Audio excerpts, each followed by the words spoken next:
7.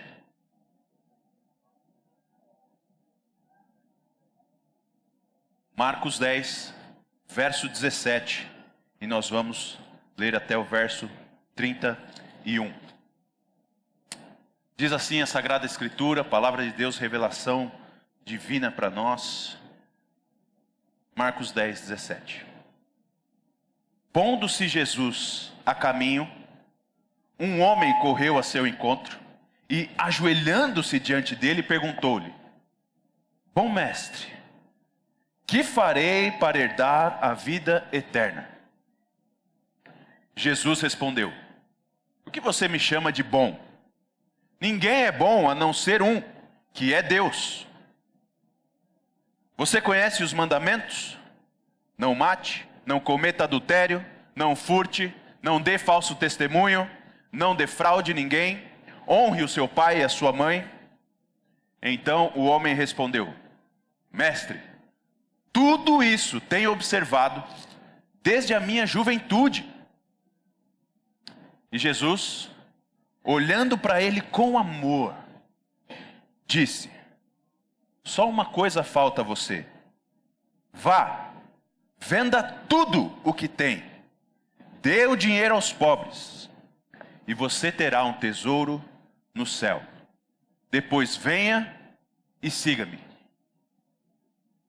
Ele, porém, contrariado com esta palavra, retirou-se triste, porque era dono de muitas propriedades. Então Jesus, olhando ao redor, disse aos seus discípulos: Como é difícil para os que têm riquezas entrar no reino de Deus. Os discípulos estranharam essas palavras, mas Jesus insistiu em dizer-lhes: Filhos, como é difícil entrar no reino de Deus. É mais fácil um camelo passar pelo fundo de uma agulha do que um rico entrar no reino de Deus. Eles ficaram muito admirados, dizendo entre si: Sendo assim, quem pode ser salvo? Jesus, olhando para eles, disse: Para os seres humanos é impossível, contudo não para Deus, porque para Deus tudo é possível. Então Pedro começou a dizer-lhe: Eis que nós deixamos tudo e seguimos ao Senhor. Jesus respondeu: Em verdade lhes digo que não há ninguém que tenha deixado casa, irmãos, irmãs, mãe, pai, filhos ou campos por minha causa e por causa do Evangelho, que não receba já no presente 100 vezes mais casas, irmãos, irmãs, mães, filhos e campos, com perseguições, e no mundo por vir receberá a vida eterna. Porém muitos serão primeiros, muitos primeiros serão últimos, e os últimos serão primeiros. A gente precisa ter uma boa percepção a respeito dessa história, que é uma das mais famosas, e sendo ela daquelas histórias famosas, sempre corremos o risco de, tendo familiaridade com a história, a gente perder um pouco daquilo que Cristo está nos ensinando. Nós vamos considerar esse texto, considerar aquilo que Marcos e os outros evangelistas narram para nós termos bem solidificado para nós o que Jesus está ensinando aqui. Qual é a grande revelação que Cristo nos faz da nossa necessidade real quando o assunto é entrar no reino de Deus? Os evangelistas vão nos dizer que esse moço que se achega a Jesus, ele vem com uma diferença daqueles outros fariseus que se aproximam de Cristo. Você que tem acompanhado a exposição do livro de Marcos conosco, do Evangelho de Marcos conosco, você já percebeu que muitas vezes quando pessoas de importância, de proeminência, os fariseus, os escribas dos dias de Jesus, quando vinham para Cristo, eles vinham para testar Jesus. Vinham com a disposição de coração para provar que Jesus era um falso mestre. Era um mentiroso, um traíra. E quando não era assim, eles vinham disfarçados, como foi o caso de Nicodemos. Nicodemos, que cria que Jesus era um mestre verdadeiro, ele procurou Jesus quando? Na madrugada, no meio da noite, quando ninguém estava vendo, porque ele não queria ser exposto a estar conversando com Jesus. Mas esse jovem não. Esse jovem não.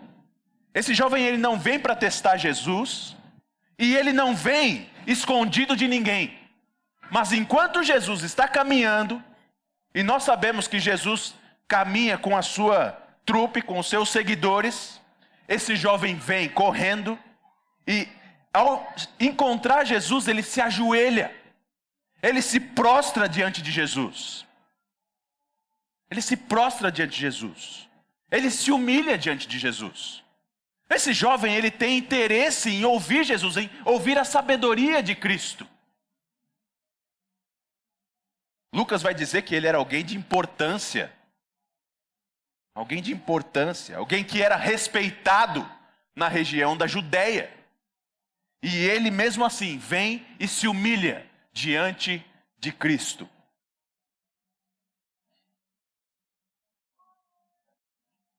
Eu tenho orado, vou aproveitar que minha filha mais velha não está aqui, eu tenho orado para que o Senhor me conceda um genro, né? E eu, estudando esse trecho aqui, esse jovem é justamente aquilo que eu imagino para o meu genro. Alguém interessado nas coisas espirituais, que é humilde, que quer aprender e que busca as pessoas corretas para aprender. Esse é o menino perfeito. É o menino perfeito, é o moço perfeito aqui. Já vi em muitas igrejas homens muito piores do que esse aqui, em papel de diáconos e pastores. Esse é um rapaz perfeito. E ele vem, se humilha na presença de Jesus. E olha o interesse desse rapaz. Olha no que ele está interessado em aprender. Bom mestre, o que eu posso fazer para herdar a vida eterna? Ele está preocupado com as coisas eternas. Ou, aparentemente, preocupado com as coisas eternas. Ele demonstra essa consciência, né, de que ele vai morrer e que ali não acabou tudo. Há uma sequência ali. Há uma continuidade. E que ele precisa então se preparar para isso. O que eu faço para herdar a vida eterna? E já logo ali o Senhor Jesus começa a ajustar a visão desse jovem. Começa a ajustar a visão desse jovem. O Senhor Jesus, de uma maneira muito carinhosa, cuidadosa, faz uma pergunta para ele. Por que é que você está me chamando de bom? E lembra esse jovem que não há nenhum outro ser que pode ser considerado bom a não ser o próprio Deus. Ninguém é bom a não ser um, que é Deus. E quando Jesus faz essa consideração, ele já começa a ajustar esse garoto nas suas visões. Dizendo para ele, olha, se você está disposto realmente a me chamar de bom, você está realmente disposto a considerar quem eu sou na realidade? Jesus não nega que ele seja bom, mas ele desafia esse garoto na sua visão real. Você realmente está disposto a considerar quem eu sou? A realmente afirmar que eu sou bom? Já indicando que há uma necessidade de reconhecer a divindade de Cristo. Reconhecer que Cristo é alguém para ser ouvido de verdade. Que eu vou agora desafiar toda a sua visão do mundo. E se você realmente me considera bom, você agora está prestes a ter toda a sua visão de mundo abalada. Você acha mesmo que eu sou bom? Você acha mesmo que eu sou alguém que pode te ensinar o caminho da vida? É isso mesmo que você entende? É isso mesmo que você entende? O Senhor Jesus, de maneira muito clara, já faz isso. Já desafia o coração desse garoto, desse jovem rapaz, jovem homem, né, a considerar isso. Você está disposto a ouvir o que eu tenho para te dizer? Você está disposto a ouvir o que eu tenho para te dizer? Esse é o primeiro desafio que Jesus faz para esse jovem. Você está disposto a me ouvir? A considerar quem eu realmente sou? A minha autoridade diante de você? Jesus dá prosseguimento. Você conhece os mandamentos? Conhece os mandamentos? E Jesus vai fazer citação dos mandamentos para ele. Especialmente os mandamentos da segunda tábua, que são aqueles mandamentos relacionais, né? Não matar, não cometer adultério, não dê falso testemunho. Você conhece os mandamentos? Você conhece as ordens do Senhor? Ao que o jovem, de uma maneira muito impressionante, ele diz: conheço. Ah, esse aí eu conheço. Não só os conheço, como os tenho observado desde a minha infância, desde os meus anos de criança, desde a minha juventude. Eu conheço os mandamentos, eu obedeço os mandamentos. Eu os conheço, Senhor. Tenho guardado todos eles.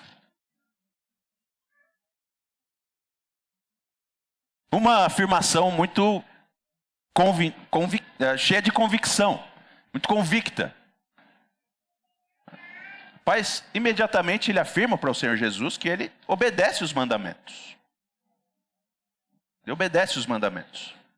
E você que é um cristão no século 21, você sabe que esse rapaz, ele não leu ou não ouviu aquele famoso sermão do Senhor Jesus, chamado Sermão da Montanha. Porque ali no Sermão da Montanha, o Senhor Jesus vai trazer uma amplitude muito maior para os mandamentos. Para o que significa não adulterar. Não é só você entrar em atividade física sexual com outras pessoas, que não seja o seu cônjuge. Ali no Sermão do Monte, o Senhor Jesus vai deixar muito claro que não matar não é simplesmente o ato real de assassinar uma pessoa, cometer um homicídio. No Sermão do Monte, o Senhor Jesus vai deixar claro que qualquer olhar com intenção luxuriosa, cheia de luxúria, cheia de lascívia, já é adultério. No Sermão do Monte, o Senhor Jesus vai deixar claro que se você tem ira pecaminosa contra alguém, desprezo contra uma pessoa, chamando ela de burro, de tolo, você já a matou. E aí você, cristão no século 21, que conhece o Sermão do Monte, que sabe que para obedecer os mandamentos não é tão simples assim, você lê a afirmação desse rapaz, você fica até meio indignado, né? Esse cara tá louco, esse cara tá maluco. Que loucura é essa que ele está falando para Jesus, que ele obedece todos os mandamentos? Ele está fora de si, só pode ser. Você já passa a condená-lo. Mas o que é impressionante aqui, meus irmãos, que me impressiona de uma maneira muito significativa, e sempre me impressiona, é a misericórdia do Senhor Jesus Cristo. Porque esse jovem com a maior cara lavada, ele diz ao Senhor: eu obedeço os mandamentos.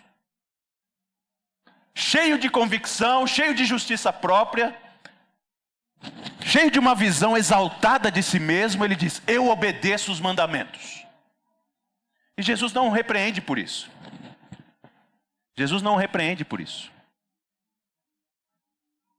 Marcos vai dizer no verso 21 que Jesus olha para ele com amor. Jesus olha para ele com amor. Jesus tem misericórdia desse rapaz. Jesus quer ganhar esse rapaz. Jesus não quer destruir ele. Jesus não fala, você não cumpre é nada.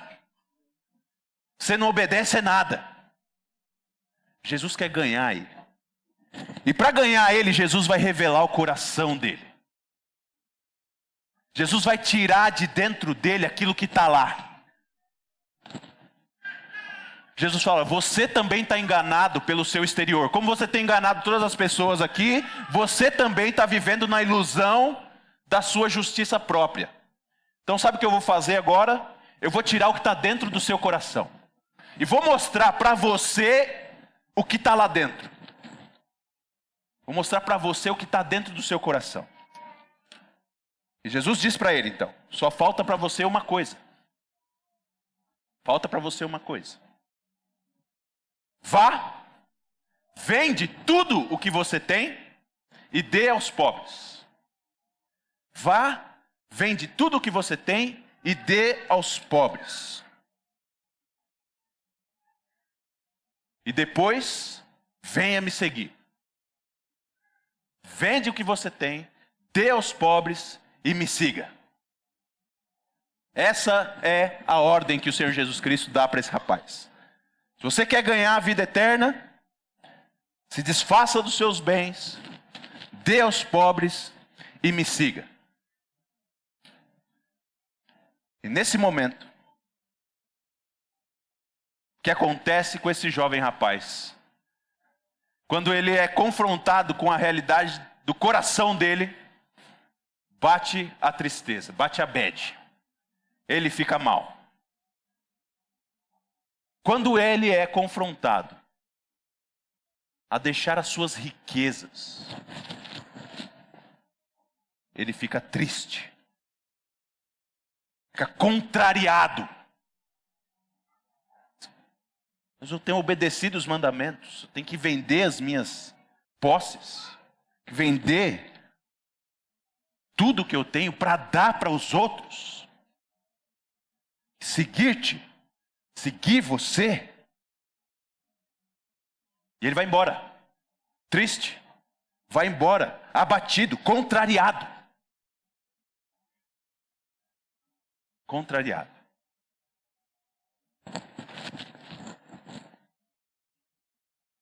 O fato é que essa atitude, essa disposição desse rapaz de não seguir a Cristo, como Jesus já havia previsto. Você está me chamando de bom, mas você não vai me obedecer. Você está me chamando de bom, mas você não está disposto a ouvir o que eu tenho para te falar. Não só ele fica contrariado e triste, mas o próprio Senhor Jesus, tendo amado aquele rapaz, ele aproveita daquele momento, daquela situação, para ensinar os seus discípulos. Lucas, que é o evangelista detalhista, né? Ele gosta dos detalhes. Marcos é o evangelista da velocidade e do resumo. Lucas é o detalhista. E Lucas, que gosta de detalhista, diz que quando Jesus viu que o rapaz ficou triste, por causa da tristeza do rapaz, é que ele então se dirige aos seus discípulos e passa a ensiná-los. Vendo a realidade daquele rapaz, triste porque foi desafiado a abandonar suas riquezas, e os discípulos vendo aquilo, Jesus falou, agora eu tenho uma boa oportunidade de ensino. Lembra que o que Jesus mais faz é ensinar. E ele tem agora uma excelente oportunidade de ensinar os seus discípulos. Vendo aquele rapaz indo embora triste, o Senhor olha para os seus discípulos e faz uma afirmação poderosa e difícil. Poderosa e difícil. Falando da dificuldade que é para se entrar no reino de Deus. Jesus afirma, verso 23, como é difícil para os que têm riquezas entrar no reino de Deus. Como é difícil para os que têm riquezas entrar no reino de Deus. Os discípulos ficam meio estranhados com a palavra de Jesus, ficam com aquela cara de dúvida, né? E como nós vimos, às vezes, os temas mais importantes, eles não estavam muito dispostos a perguntar para Jesus. Estavam dispostos a perguntar quem era o mais importante. Mas parece que nessa hora eles estranharam, não perguntaram.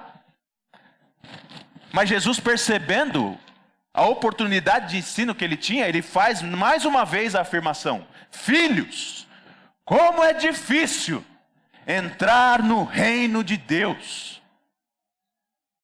E olha, eu vou dar uma ilustração, eu vou mostrar para vocês como é difícil entrar no reino de Deus. Pega um camelo. Maior animal conhecido do Oriente Médio, em termos de tamanho. Pega uma agulha.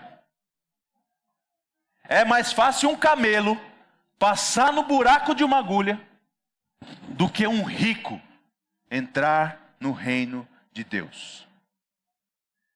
Assim é difícil se entrar no reino de Deus. Sim, é difícil para entrar no reino de Deus. É mais fácil um camelo entrar no buraco de uma agulha. E os discípulos ficam desesperados. Os discípulos ficam desesperados. Admirados entre si. E há um debate aqui, irmãos, sobre o que significa esse camelo, o que significa essa porta, essa agulha, esse buraco de agulha, né? Porque no século IX, começou uma afirmação de que esse buraco da agulha era uma porta que existia em Jerusalém. Então, uma das portas da cidade, tinha a porta oeste, a porta leste, vários nomes de portas diferentes, mas uma dessas portas, a menor delas, se chamava buraco da agulha.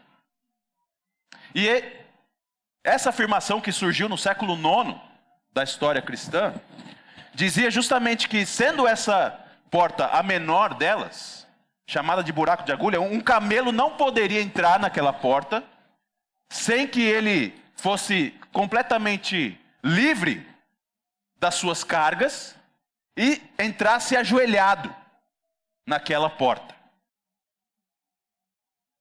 Olha, nós não temos nenhuma comprovação arqueológica dessa afirmação, que surgiu só no século IX. Antes do século IX, ninguém nunca fez essa afirmação.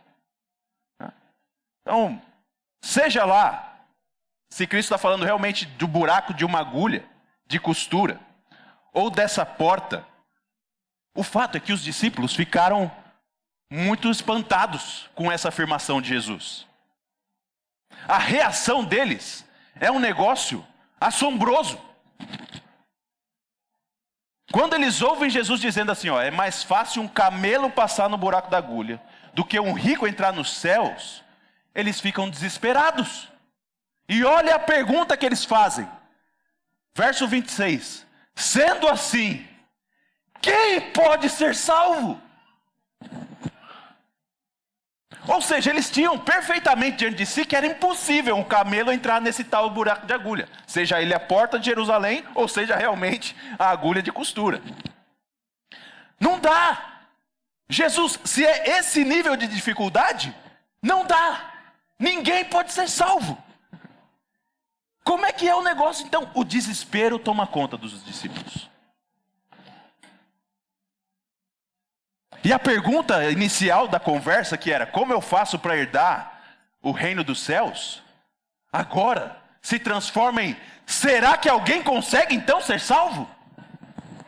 Será que existe salvação para os homens? Será que é possível alguém entrar no reino de Deus? Será que é possível?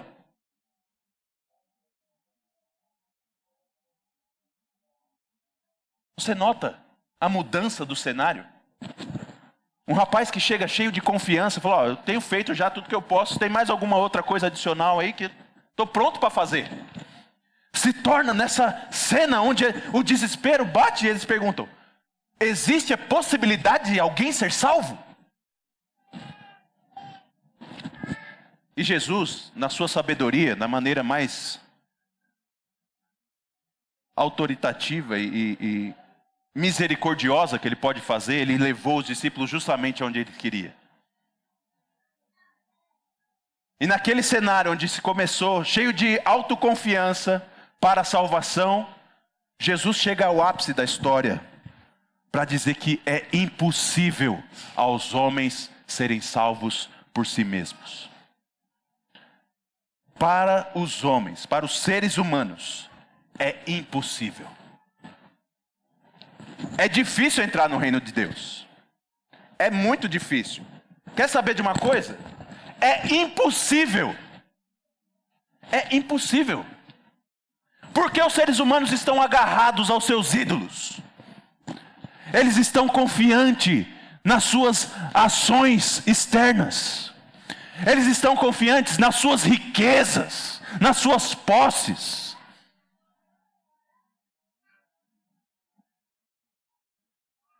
Eles estão completamente perdidos sobre a maneira de alguém alcançar a vida eterna. Os homens iludidos nas suas próprias atividades e na sua justiça própria, ou iludidos naquilo que pode conceder a eles segurança, na verdade estão completamente perdidos, completamente cegos e distantes da salvação. É impossível para os seres humanos, confiados em sua própria justiça, confiados nos seus recursos, tudo o que tem para eles é condenação. Mas Jesus é misericordioso. Jesus é muito misericordioso.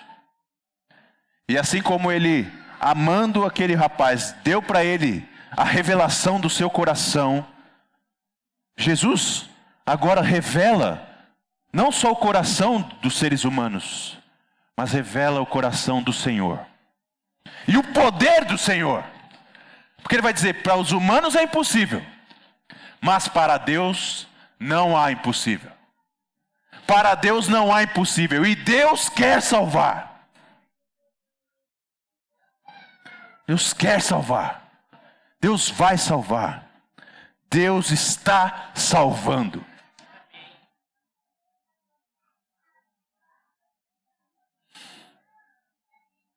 Que revelação pesada do Senhor Jesus. É impossível para o ser humano salvar, mas para Deus tudo é possível. O apóstolo Pedro, então, ele passa a fazer o que normalmente ele faz. Ele quer garantir o dele.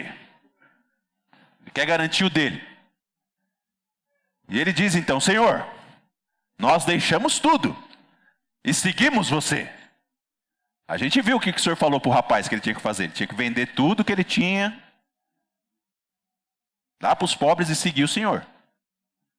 Nós deixamos tudo e seguimos o Senhor.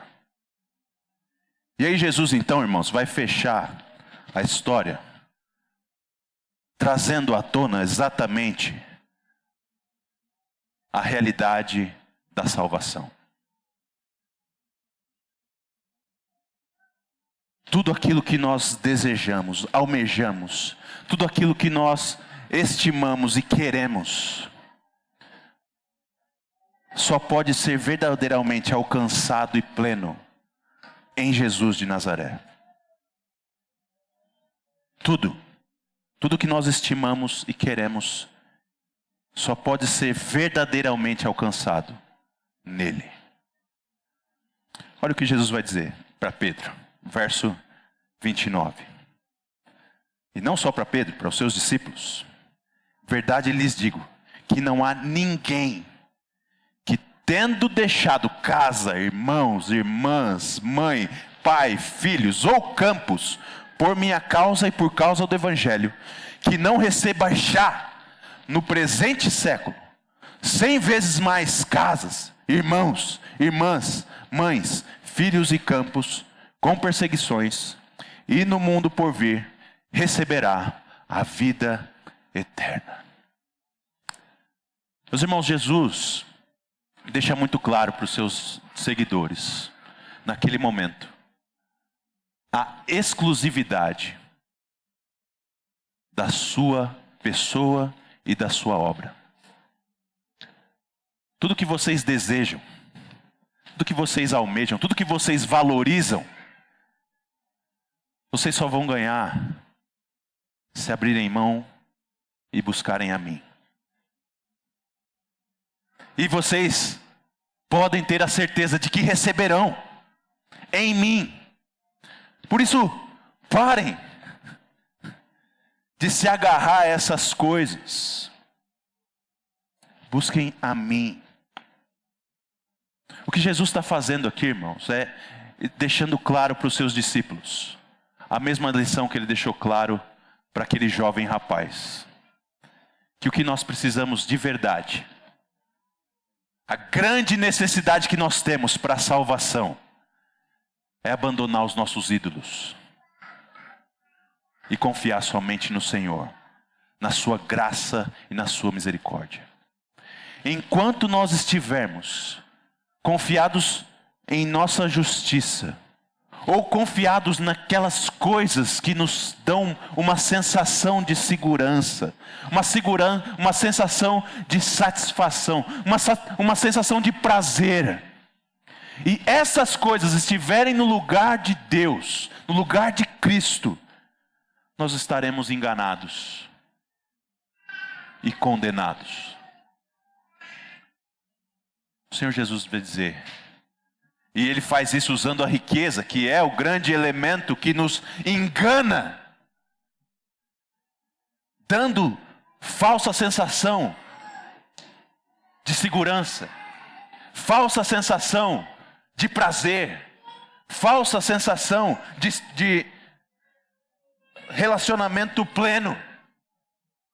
E dizendo, abram mão de tudo isso e desejem o Senhor, busquem o Senhor, se livre da idolatria e reconheça a sua necessidade de misericórdia em Deus. E ali você vai achar tudo o que você precisa. Ali você vai ter tudo o que você precisa. Creia em mim e qualquer necessidade que você tenha será suprida. Abra mão da sua ilusão de que o dinheiro pode ser o seu Deus,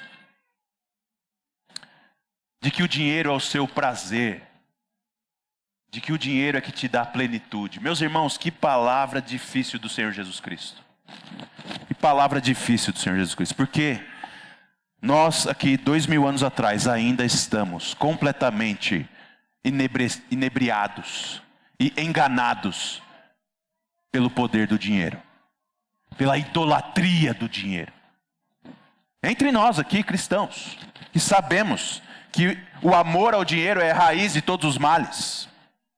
Entre nós aqui que sabemos que é o Senhor quem nos provê todas as nossas necessidades, e que nós devemos buscar o reino de Deus e a sua justiça, nós ainda continuamos completamente enganados pela mentira da falsa segurança que as riquezas desse mundo podem nos dar, das mentiras que o falso prazer que as riquezas desse mundo podem nos dar, da mentira que a falsa plenitude que as riquezas desse mundo podem nos dar. E nós fazemos isso igual aquele jovem, demonstrando a nossa vida e abraçados, agarrados aos nossos recursos, desejando-os acima de qualquer coisa. Dá uma parada agora, e eu quero que você pare, eu quero que você analise a sua semana, analise a sua agenda. Qual é a atividade que demanda mais da sua energia? Qual é a atividade que demanda mais das suas preocupações, do seu pensamento, do seu coração? E seja honesto consigo mesmo. Se não é ganhar dinheiro. A maior parte da nossa semana é nos entregando, nos esforçando, nos dedicando, nos preocupando em ganhar dinheiro.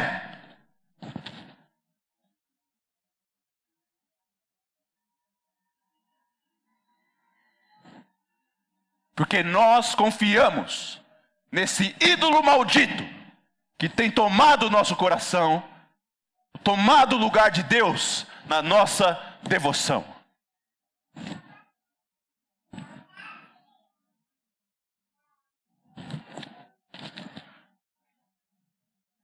Quando nós nos referimos às pessoas que estão estáveis financeiramente, é assim que nós dizemos: fulano está estável, fulano está tranquilo, fulano está bem de vida. Por que o fulano está bem de vida? Porque ele está bem, está com dinheiro, está ganhando bem. E nós calculamos a vida pelos bens que a pessoa possui.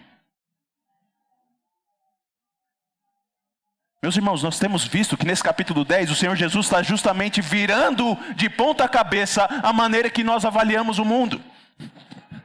A maneira como nós avaliamos as pessoas. E agora, mais uma vez, Ele está fazendo isso e dizendo: o dinheiro não é a maneira que você avalia uma pessoa. Porque o valor de uma pessoa não está nos bens que ela possui. Não está. E muito pelo contrário.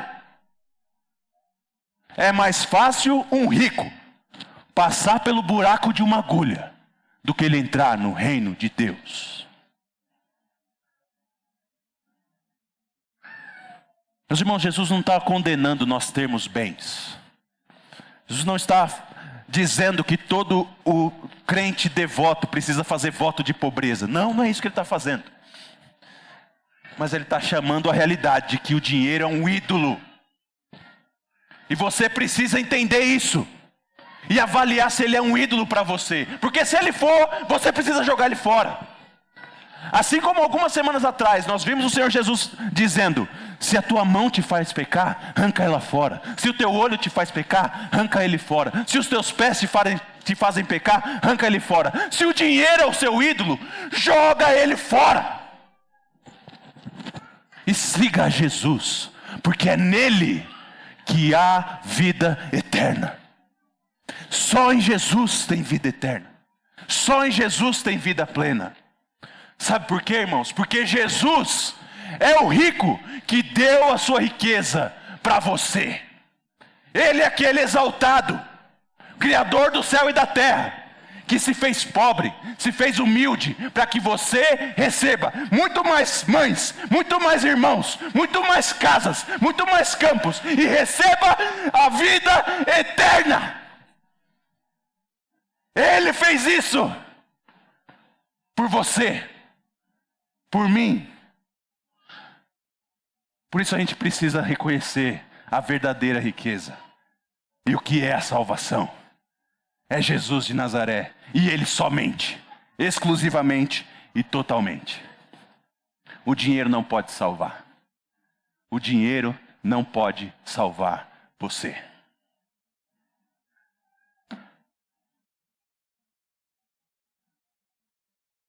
Meu desafio para você nessa noite é esse: considerar quanto você tem se entregado a esse ídolo. Quanto você tem se entregado a esse ídolo? Quanto o dinheiro tem definido a sua visão do mundo e das pessoas? E a sua segurança? Sua segurança está nas suas posses,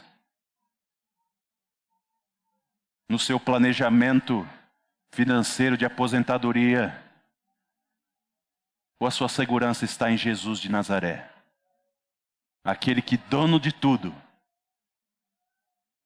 se entregou e se humilhou para que você tivesse tudo. Vamos orar mais uma vez. Senhor Deus bendito, quão facilmente nós somos enganados pelas aparências desse mundo. Quão facilmente nós somos enganados pelas aparências desse mundo. E quão facilmente nós somos levados a confiar em coisas que não têm poder de nos salvar.